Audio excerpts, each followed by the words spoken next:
प्रधानमंत्री नरेंद्र मोदी 6 जुलाई को video conferencing के माध्यम से अग्रदूत समूह के समाचार पत्रों के स्वर्ण जयंती समारोह का उद्घाटन करेंगे। प्रधानमंत्री नरेंद्र मोदी 7 जुलाई को वाराणसी के दौरे पर जाएंगे। अपने संसदीय क्षेत्र के दौरे के दौरान वहां पे कई बड़े विकास कार्यों की सौगात देंगे। उदयपुर हत्याकांड में एक और आरोपी एनआईए कोर्ट में पेश किया गया है। आरोपी मोहसिन को मजिस्ट्रेट के सामने पेश किया गया। आरोपी मोहसिन को मजिस्ट्रेट के सामने लाया गया।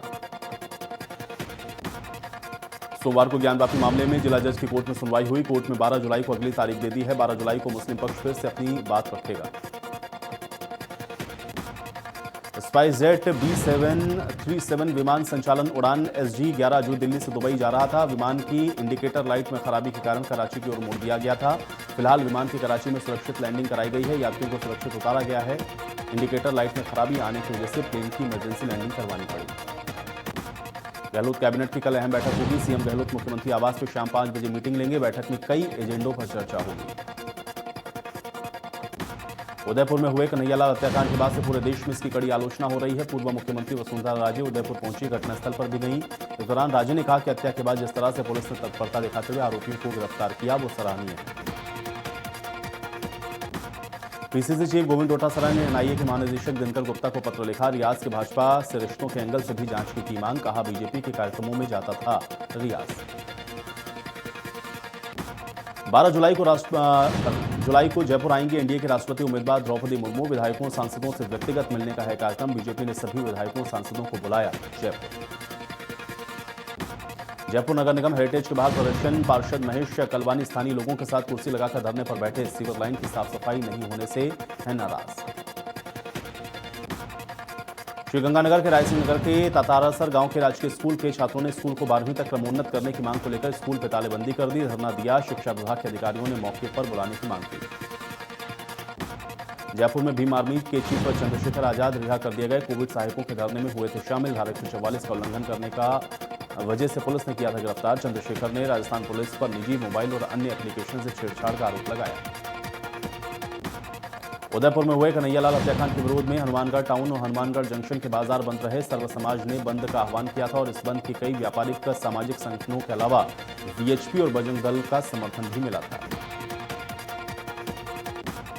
राजसमंद के भीम कस्बे में बदनौर चौराहे पर तैनात हेड कांस्टेबल भाजीराम पर एक युवक ने हथियारों से हमला कर दिया। पीड़ित कांस्टेबल पर ताबड़तोड़ वार करके उसको घायल कर दिया गया। घटनाक्रम का सीसीटीवी फुटेज सामने आया। जयपुर के चाकसू में निजी लैब संचालक के द्वारा डॉक्टरों को धमकी देने के मामले ने तूल पकड़ लिया है। पीड़ित के समर्थन में राजकीय उप जिला अस्पताल के डॉक्टर्स की सामने आए और कार्य का बहिष्कार किया। इस दौरान डॉक्टर्स ने पुलिस थाना परिसर में धरना दिया। आरोपी को गिरफ्तार करने की मांग की। भिवाड़ी में सोमवार को एक्सिस बैंक में हुई डकैती। इस मामले का सीसीटीवी फुटेज आया सामने। सीसीटीवी के आधार पर लुटेरों की बेखौफी से वारदात को अंजाम दिया है, इसको देखा जा सकता है। प्रदेश में हादसों का मंगलवार रहा। दौसा में कार और पिकअप की टक्कर में 4 लोगों की मौत हो गई, 2 घायल हो गए। जोधपुर में 2 ट्रेलर की भिड़ंत के बाद इसमें आग लग गई, जिसमें 3 लोग जिंदा जल गए। दौसा के बापी गांव के पास बड़ा सड़क हादसा हुआ। कार और पिकअप में जोरदार टक्कर हो गई। कार सवार 4 लोगों की दर्दनाक मौत हो गई। जगतपुरा इलाके में एक गोदाम में अचानक आग लग गई। हेलमेट के गोदाम में आग लगी। मामले की सूचना के बाद मौके पर पहुंची दमकल की गाड़ियों ने आग पर काबू पाया।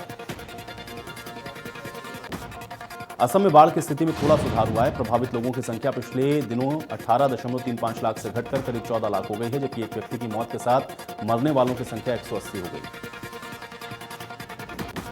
31 जुलाई तक ही पीएम किसान की 11वीं किस्त बचे हुए पात्र किसानों के खाते में आएगी। ऐसे में जिनको 11वीं या अप्रैल और जुलाई की किस्त नहीं मिली है, आपके पास केवल 27 दिन ही बचे हैं।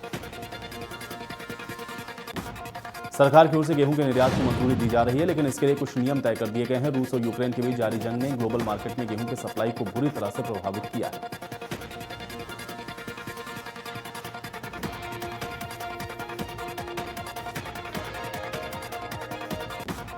दक्षिण पश्चिम मानसून ने पूरे देश को कवर कर लिया है। अगले 4 दिन में देश के ज्यादातर हिस्सों में भारी बारिश होने की संभावना है।